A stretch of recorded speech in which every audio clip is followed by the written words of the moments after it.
మీటివి ప్రేక్షకులందరికీ శరత్ నవరాత్రుల శుభాకాంక్షలు. 9 రోజుల పాటు నవరాత్రి పండుగను భక్తులు అమ్మవారిని భక్తి శ్రద్ధలతో పూజిస్తారు. 8వ రోజు దుర్గమాతను సరస్వతి దేవిగా అలంకరిస్తారు. అమ్మవారిని తెలుపు రంగు వస్త్రంతో అలంకరిస్తారు. తెల్లని పూలతో అమ్మవారిని పూజిస్తారు. సరస్వతి దేవికి నైవేద్యంగా దద్దజనం సమర్పిస్తారు.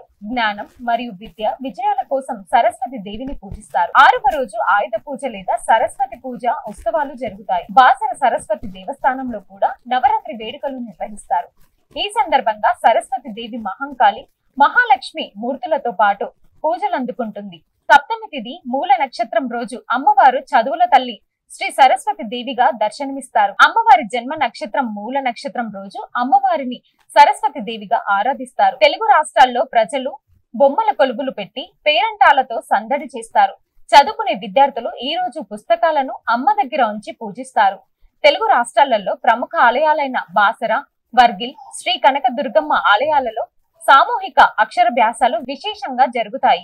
ఈ వీడియోలో సరస్వతి దేవి గురించి తెలుసుకుందాం. మరొక వీడియోలో దుర్గాదేవి గురించి తెలుసుకుందాం. మరిన్ని అప్డేట్స్ కోసం మా ఛానల్ ని సబ్స్క్రైబ్ చేసుకోండి. Thanks for watching.